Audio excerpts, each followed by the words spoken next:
नमस्कार जय जगन्नाथ। फिटिकिरी को लेकिन मु अनेक समय अनेक उपाय कही। आज आपन को उपाय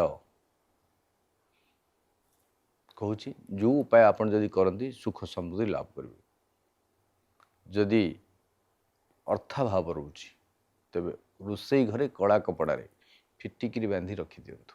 कला कपड़ा पुटुली बांधिकी रखु रोसई घरे थरे मात्र रखु। देखिए जीवन सारा आपन को दुख कष्ट भोग करने पड़ेनि। से भली भाव में आपण फिटिकिरी को कला कपड़ा पुड़िया बांधी जदि दुआर मुहरे रखुंट दुआर मुहरे आप टांगिकी रखुंट तेबे घर को शुभ शक्तिर प्रवेश होता है, अशुभ शक्ति प्रवेश करें ना। सब बेले कला कपड़ा ही व्यवहार करेंगे। से भली भाव में फिटिकिरी को कला कपड़ा बांधी जदि व्यवसाय चलुनी व्यवसाय प्रतिष्ठान में आप टंगे दिंतु भीतर पट द्वार मुहरे।